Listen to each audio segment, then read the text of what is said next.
So welcome everyone. My name is James Walsh. I'm Head of Member Engagement here at the PLSA, and it's a pleasure to welcome you to this Policy Insights webinar on the Pensions Regulator's latest thinking on the new single code, an update for our local government pension scheme members. So as it says on the tin, this session is aimed at our local authority members, but I know a few non-local authority people have sort of crept in and registered as well. You're welcome too, and I'm sure a good slice of what we're going to hear, particularly from Nick Gannon from TPR on the latest state of play with the code, will be relevant to you. But I just want you to appreciate that we will be coming at all this from a local authority specific slant today. Of course, over the next few months, I'm absolutely sure there'll be plenty of briefing and events from the PLSA about this new single code relevant to our wider membership as well. So I'm very pleased to be joined today by two speakers, Nick Gannon, who is policy lead at the Pensions Regulator, and I suppose one of the people holding the pen on the new single code. Nick, good morning to you. Nice of you to join us. Yes, good morning to you. And well, we're doing everything on screens these days, so yeah, pen loosely. Thanks, Nick. Looking forward to your presentation. And I'm also joined by my colleague Tiffany Tsang, who is our head of DB, LGPS and Investment. Quite a combination there. Tiffany, nice to see you this morning. You well? Nice to see you too. Good morning to you, James, Nick, and to everyone out in the audience. I'm really happy to see so many of you joining us, and I look forward to our chat. Okay, so our plan today is that Nick will get us going formally with a short presentation, just a few slides, giving us an update on the state of play with the new single code. And then Tiffany is going to put a few questions to Nick. We're going to have a conversation. She's going to highlight within particularly, I know, some of the issues that our members, people are dialing into this call, have been raising with us and which we've been putting to TPR in our consultation response. So we'll have that conversation. After that, we'll have time for at least 15 minutes or so of Q&A. And I'm very happy to dot one or two questions in earlier on as well when it seems appropriate. So if you've got questions, or you don't hesitate, type them right into the chat box as soon as you like, or put the Q&A in the Q&A box, I should say, and any comments or chat in the chat box, and I'll be keeping an eye on those. We will distribute the slides and recording of this after the event, so no need to ask about that. So, Nick, you're going to get us underway with your presentation. Over to you. Okay, thanks very much, James. Good morning, everyone, and it's good to see so many people turning up and, well, continuing the theme of what's the weather like. As I look out the window, just there, it's cold. But yeah, I don't have any frost. I'm somewhere near Gatwick, so you know, the planes, such as they are still flying uninterrupted. I'm sure you've all seen me speak before on this topic, on the single code. It has, after all, been sort of one of my key focuses for the last couple of years at the regulator. And this next few slides are literally just going to be a quick rattle through, just to bring anybody who is kind of fresh to the subject sort of up to speed as quickly and as painlessly as possible. So first off, what are our codes of practice? And the first thing is that they're not a statement of the law. So they're not actually the law, except in a few circumstances. But basically they set out our expectations for how schemes, funds can comply with the legislation, which tends to mean we get to explain those nice, useful words like appropriate and reasonable and things like that in them. So there's no direct penalty for failing to follow a code of practice or to meet the expectations in it.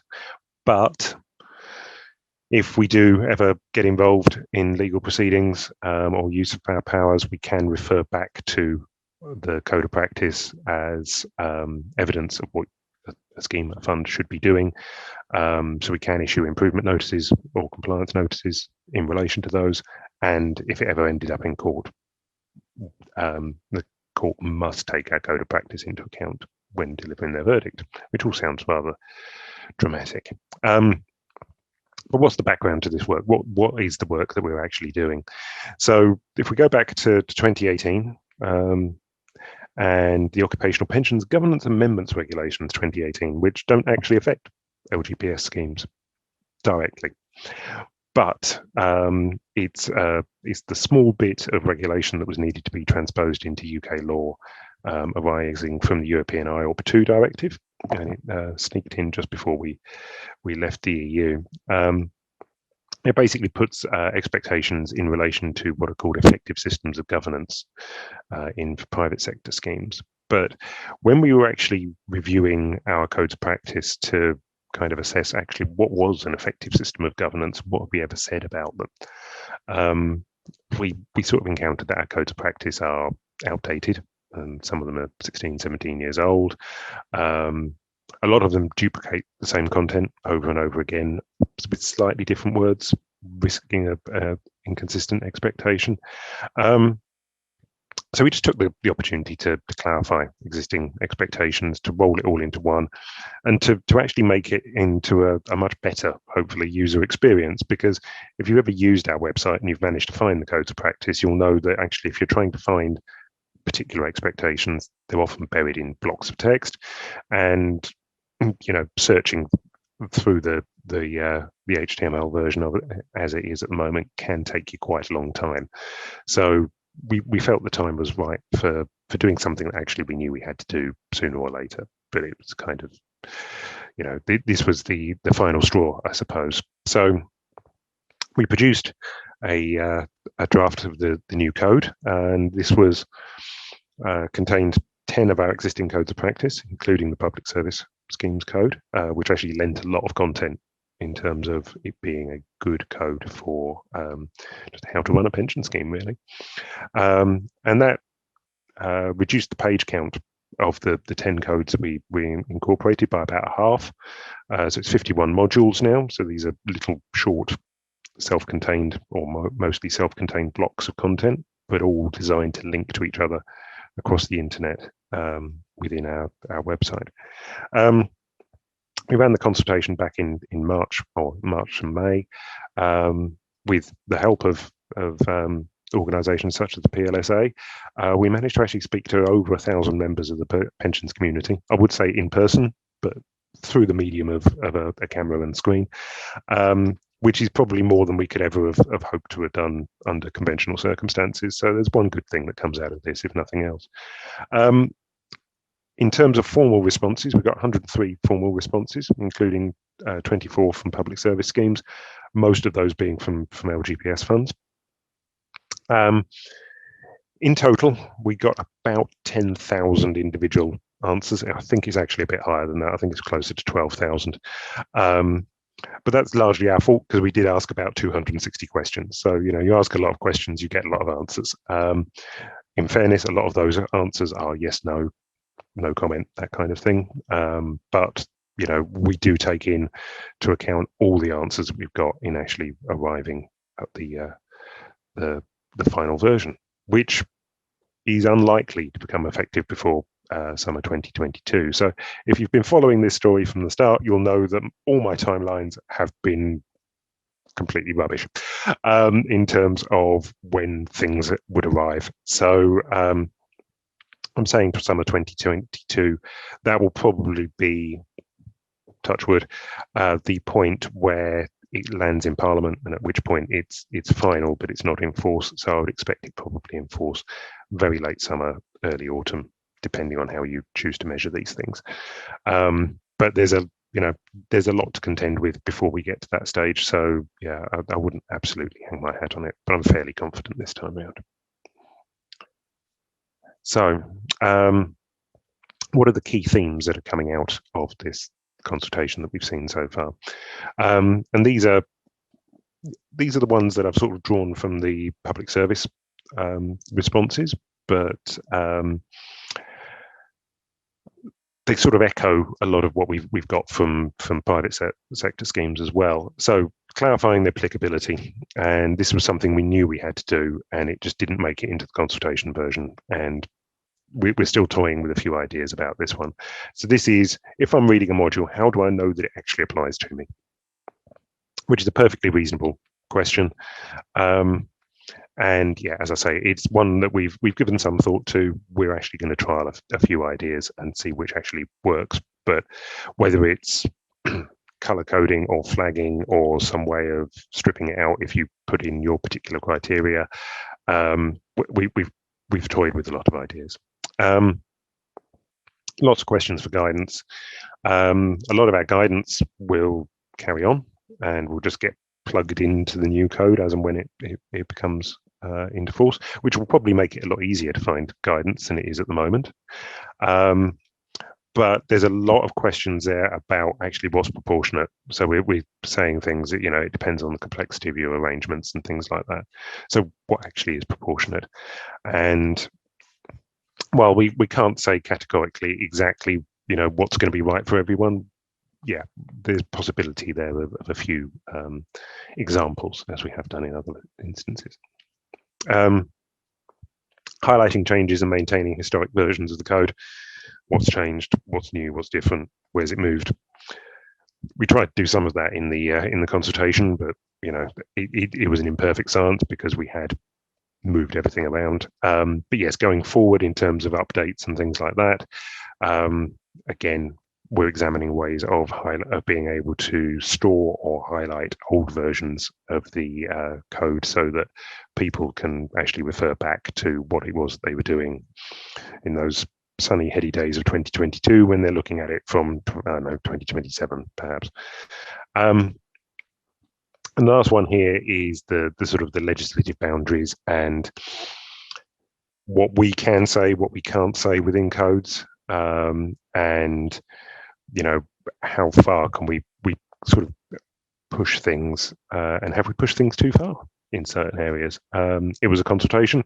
We chanced our arm in a few places just to see what happened, and generally speaking, we got a mixed response on some of those. So yeah, I think we can probably expect to see us wind back on a few of those points where we've sort of tested the boundary of what might potentially have been reasonable.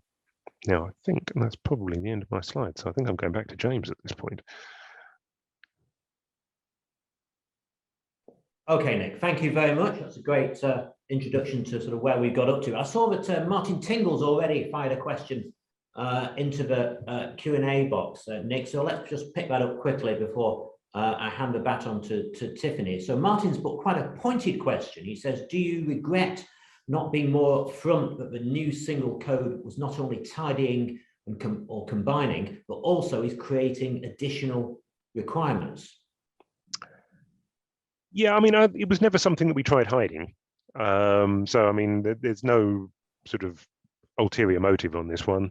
Every time I look back at the consultation, I think I could have done that better at various points. Yeah. So, yeah, I mean, there was a lot there. In the end, we were running against a timeline that was an absolute stop-dead timeline. So, yes, potentially things could have been done better. But yeah, I think generally speaking, we got a positive response to the consultation, or we got constructive responses to the consultation. Yeah. Let's not say, let's not present the image that absolutely everybody was in love with it. Of course, of course. And another just quick one we'll take now because it's relevant, from Joe Thistlewood, who asks, is there still going to be a 12-month period to allow compliance, so a 12-month grace period, I suppose? Yeah, I mean, there's obviously there's bits in there that people should be doing anyway, and technically, if you're a private sector scheme, you should be complying with it already, although it's not in force. So yeah, legal oddity. But in truth, as a regulator, we're pragmatic. We're never going to land on your doorstep 2 days after it comes into force and say, why aren't you doing it? Because we recognise that these things take time, especially if it is a new requirement and you're still trying to get your heads around it, or in the case of local government funds, you've potentially got to go through those levels of committees and things to try and get that stuff sorted. We're going to be much happier if it's a relatively well-run scheme and we can see that there is the work in play to actually start doing anything that isn't in force. So I mean, it's probably short term, it's going to be the basics that you should already have been doing. So, referring back to the existing codes of practice more than the new one. Thanks, Nick. That's great. Okay, now I know Tiffany's got some questions. You two are going to have a bit of a chat, so I'm going to pass the baton over to Tiffany. Thank you.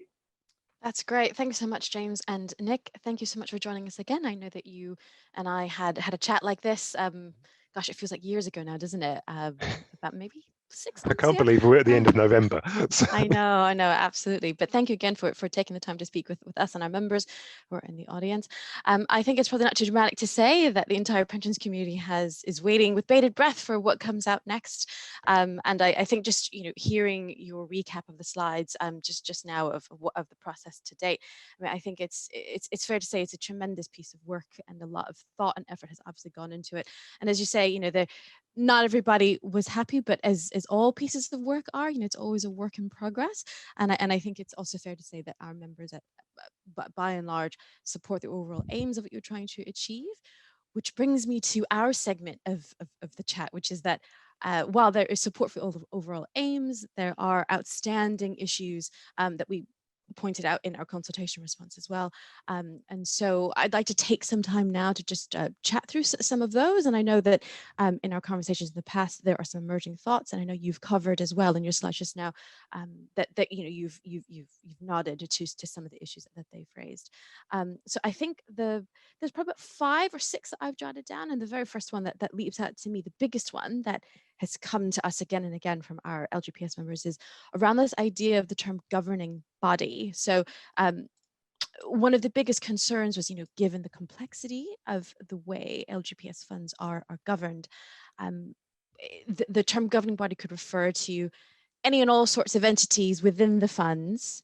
And there was some concern over confusions that might be caused over responsibilities, accountabilities, and that sort of thing. So can you give us your reaction to that? Yeah, and I think this is where the private sector and the public sector really diverge in terms of the thing, because the private sector were very much shrug the shoulders. Yeah, just another bit of jargon, fine. But public service schemes actually raised some legitimate concerns about this, and it's all fair as well. In that, yes, it does all get a bit tangled, particularly in the makeup of LGPS funds. So yeah, we are looking at sort of trying to clarify this thing. So it comes at sort of from 2 perspectives. Is there's the limit of what we can actually write code about. So that's set out in legislation.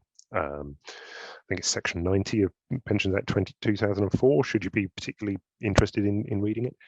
And that sets out what we can write. So in the case of LGPS funds, we can't necessarily write about what to do if the administering authority is fully represented by the pension committee, because we can't write about the pension committee. Similarly, section 151 officers or metro mayors or whatever. So those particular local structural issues are something that we're going to potentially call out within the code and say, unfortunately, this is something that you guys have to figure out where the stuff lies. When we're talking to the scheme manager, we're talking to generally that administering authority. Other public service schemes, it's potentially someone else, up to a Secretary of State, which always makes things interesting. So there's that. But then at the code level of the stuff that we can write out, yeah, chucking in the pension board and the scheme manager into the same bucket causes a little bit of confusion in places, and it's an extra bit of hassle to tease out. So what we're considering at the moment is keeping the definition of the governing body, but reducing that in a public service sense to the scheme manager, because that's where the majority of our expectations actually sit. It's the scheme manager's responsibility to do stuff. But then calling out the role of the pension board separately, specifically where things apply, for example, with the knowledge and understanding aspects of the role, but also perhaps elsewhere, I don't know, in risk management and advise it, and trying to perhaps clarify that advising the scheme manager bit that sits in legislation. So yes, sort of watch this space on that one, but yes, we're definitely aiming to untangle the knot a bit. Thanks so much, Nick. So I know you're saying here that you would try and remove the pension body from the definition, and to trying to be as specific as possible where you can. So does that mean that within each section you would try and flag up which entity you mean, or is that getting too deep into the local details that you were saying that you can't wade into? I think probably what we'll do is we'll deal in general terms.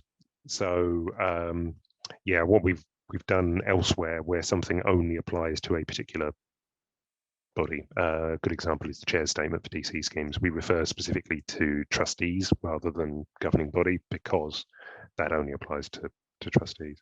So in the case of pension board, we would actually refer specifically to the pension board. Now, obviously, there's another highlight issue there about how do we highlight that this module particularly applies to the pension board without necessarily enforcing them to read another 30 or 35 or 40 or however many other modules it is.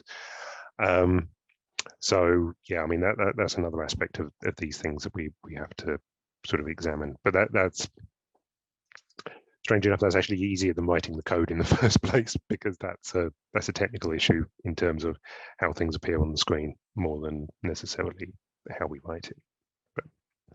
Right. Okay. I mean, in the future, if sort of, I know with things like this, sometimes we just have to try it out and then come back, you know, to if there are things that need to be tweaked, you know, in the model. So if it comes out that, you know, once the code is in practice, that there is some confusion around, is it the board, is it the committee who's in charge of, is there going to be a way to feed that back in a way that can, you know, it can be taken on board essentially? Yeah, absolutely. Whether or not we have a direct feedback link on the code as it appears on the web, that's a question to be had. But we're always available. You know, you can always send us an email through the contact links through our customer service team. And trust me, they get back. I've been involved in another piece of guidance recently, and we are getting the feedback, you know, pretty much as it arrives. So yes, and the whole idea of this code is it's designed to be more flexible. So while we might not be able to change the words in a hurry, we can certainly change the way it appears more rapidly. And there's always guidance as well. So if, you know, there is a clear need for a particular piece of guidance, we can produce a piece of guidance. Might not be overnight, but you know, we can always develop these things. I guess that's one of the great things about this piece of integrating technology into it, isn't it? So that there can be more rapid movement, which is really great to hear. So I guess I just want to move on to some of the other things that have been flagged to us as well. I know you touched on this specific point about what bits of the code relate to who, and I know you mentioned that you've been putting a lot of thought around this, and one of the things that has come back to me quite a lot is really just concern that our members have that they're doing the right thing when they're, it comes from a place of good intention where they're essentially anxious of, you know, we don't want to miss out on what it is that we're supposed to be doing. So do you have, I know you mentioned you're thinking it through, but are there any solutions that you've come up with that you can share with our audience right now on how essentially our members can be ensured that it'll be clear to them what it is they're meant to do and by when, and which part of the fund is meant to do it? Hopefully which part of the fund is meant to do it will be clear in the text of the module once they find it. Yeah, as I've said, we're examining various options. One, you know, the crudest one would be a list, which is similar to the thing that appeared in the back of the consultation document.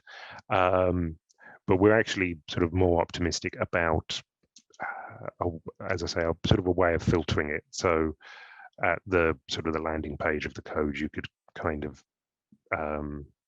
tick the various boxes to say, yeah, I'm a public service scheme, or I'm a DB fund and I've got more than 100 members, or something like that. And it would just kind of drop out any modules that you perhaps didn't need to see, or change the indicator as to whether it's something you need to read, something you don't need to read, something that's best practice. You know, a lot of this is around what works technologically and works best for the user. So this is where I start getting a little bit sort of out of my ground, because my colleagues in the communications team that deal with these things. But yes, we've kind of got to encode this into the code itself as well, to make it clear for the version that has to be laid in Parliament. So yeah, what like gets laid in Parliament will probably be blunter and less artistic than how someone would perhaps use it. No, that sounds great. Thank you so much, Nick. I'm sure if there are any other questions that come through, obviously in the audience, James is keeping watch, and just let us know if there's anything you want to follow up on. So moving on to one of the other issues that have come up as well. And I know, Nick, you just touched on those in your slides as well.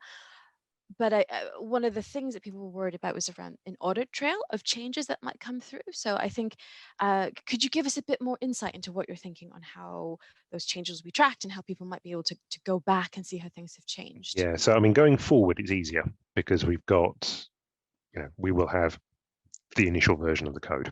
And then from that point, it's easier to maintain a log of how that code is iterated. Whether that's relying on the National Archives, who retain backups of a lot of documents from public organisations like ourselves, whether that's something we can build in natively to the website. So it operates, I don't know if anybody has used Perspective, other systems are available, but where you can look backwards through legislation and things like that.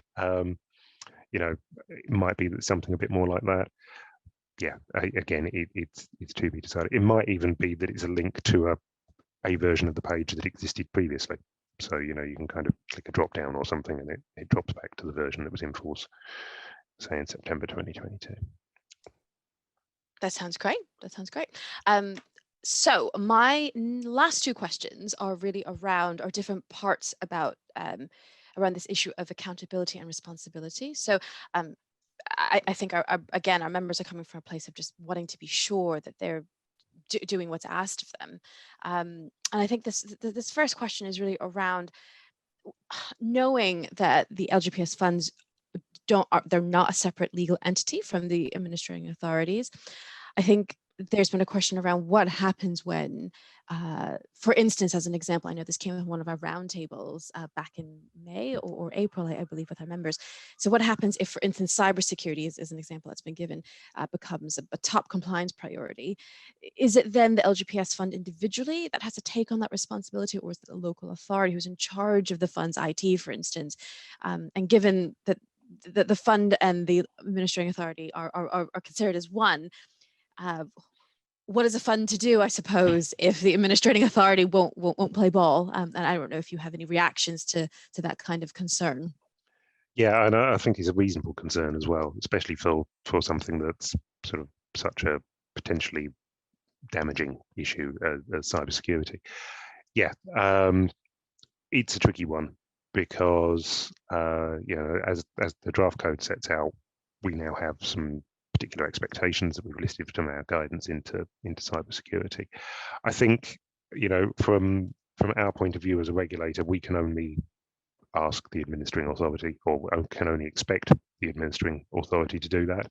So that would, presumably be pension board, pension committee asking the administering authority to get their act in gear, I suppose. Then, the principles we set out apply equally to the fund and are equally valid to any other aspect of council operations that relies on a computer as well. They're generic.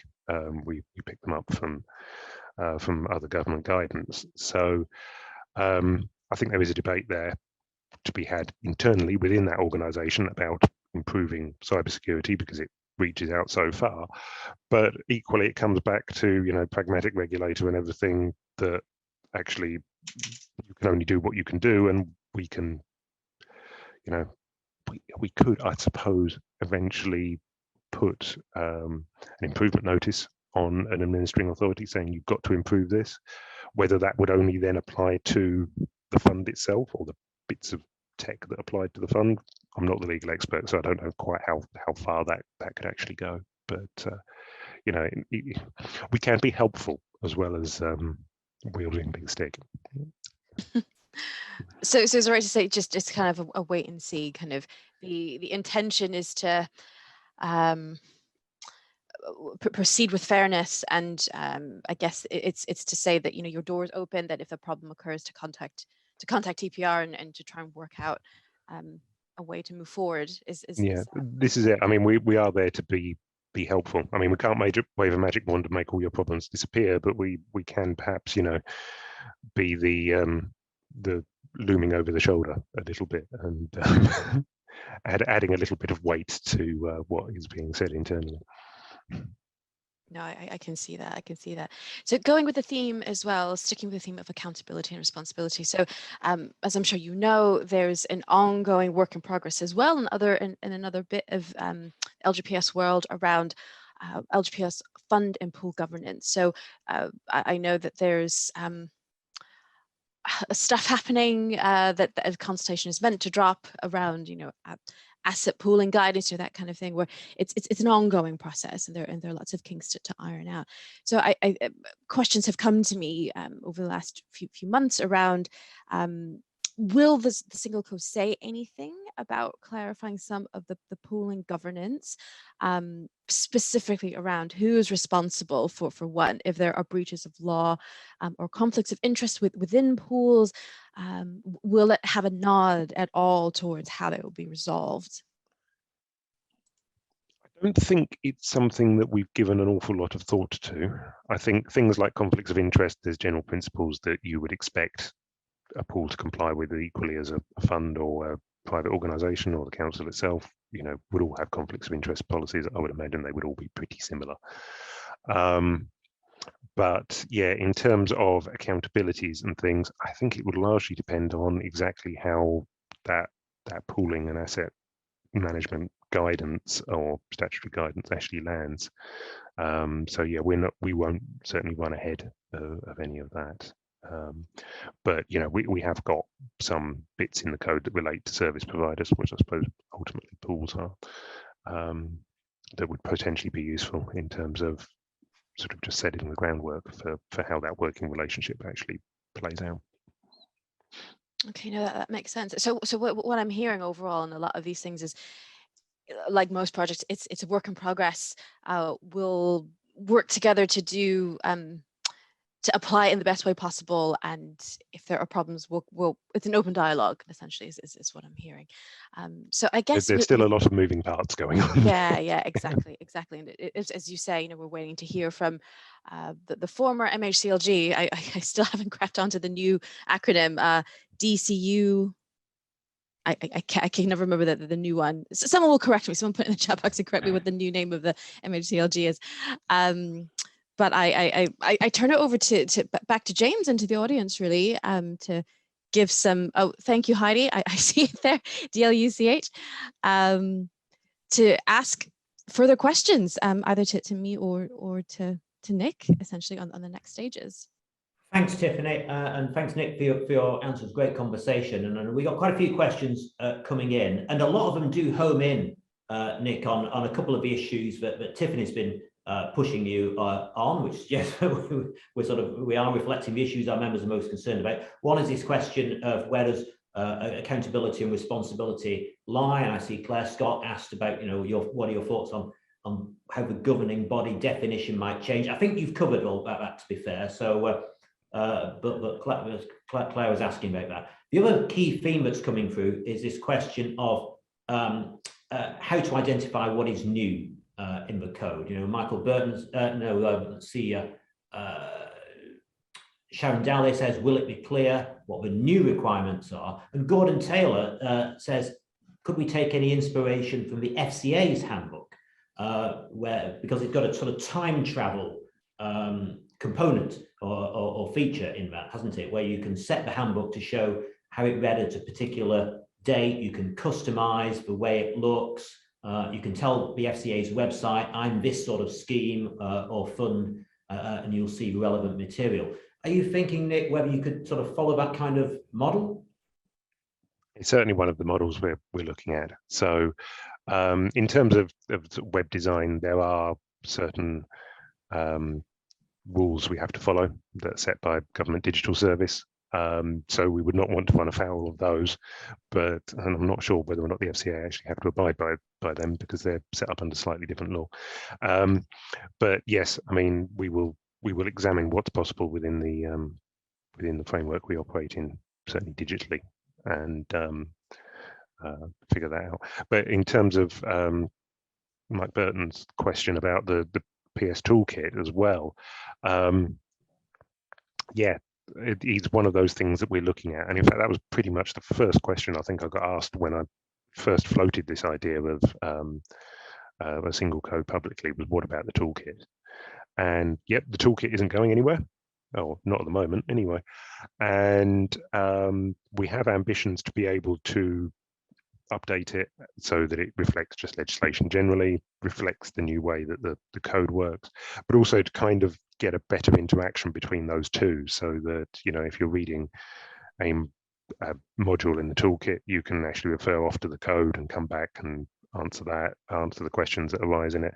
So yes, you know, we have grand ambitions, but you know, we can't necessarily do everything. So we're trying not to run before we walk. Yeah, and good. And I see Jo Foster Wade is commenting. She's keen on the sort of the FCA approach. Sounds like a good idea, she says.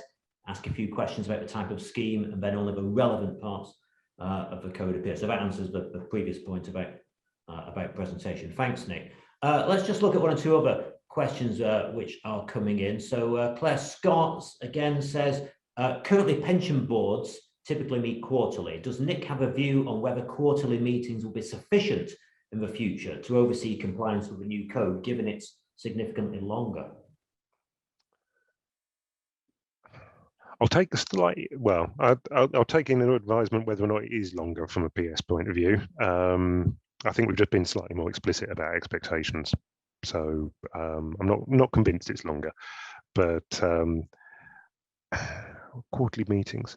I think what we're seeing in other areas, and this is a general reaction to the environment we work in and just general increase in regulation, not necessarily originating from TPR, but you know, from DWP and things like that, is that governing bodies, and I will use the term generally here, are moving to a more flexible meeting schedule.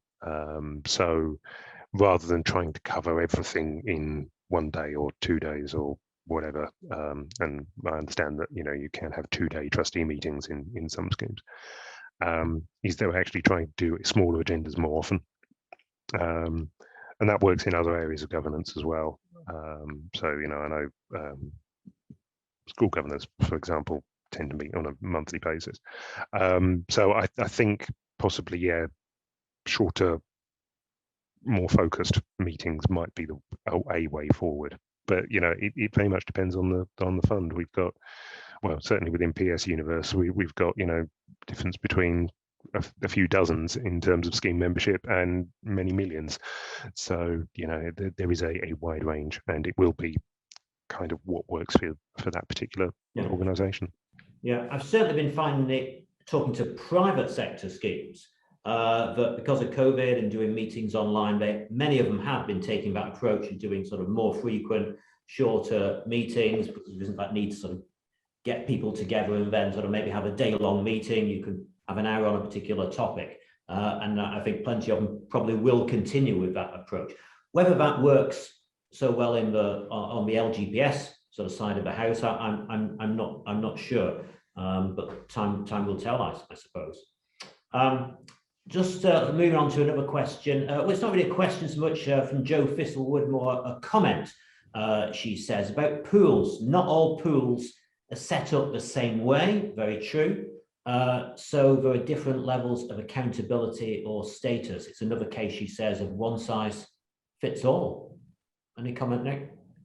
I think that's true. And I mean, I know there have been requests in the past for an LGPS specific code. And, you know, we've politely declined those up until now. And part of the reason for that is because it's very difficult to get a one size fits all because of just the governing structures within LGPS funds. And then potentially once you add in the complexity of the pools as well, you know, there's you know, 2 or maybe 3 different governance structures in those. And then you've got a multitude of potential governance structures. So, you know, we do tend to have to deal with principles rather than actual minutiae specifics in these things. But yes, yeah, it's a bit of a minefield, I think is probably the way to do that. So yeah, I have every sympathy with those that are trying to navigate it for their funds. Absolutely, yeah, and as you say, many different structures to deal with. And I mean, just coming back to the point we were discussing about a few more and shorter meetings. Joe Thistlewood, again, thanks for all your input, Joe. She says, certainly from her experience, shorter meetings more often than not necessarily a benefit for small funds because they've got limited governance resource, etc. I'm sure that's right. So maybe different for larger or smaller funds. Great variety, of course. And it very much depends on the complexity of the arrangements of that fund. Dealing with something that's managed in-house versus the admin's outsourced or given to another local government authority or something like that. And if you've got if you're one of the smaller funds, the complexity you're dealing with may be very different to one of the larger compatriots. So okay, thanks, Nick. Tiffany, was there anything else you wanted to ask Nick, or any comments before we wrap up? Because I see that we've just about got to the end of the questions in the Q&A box. Anything more from you?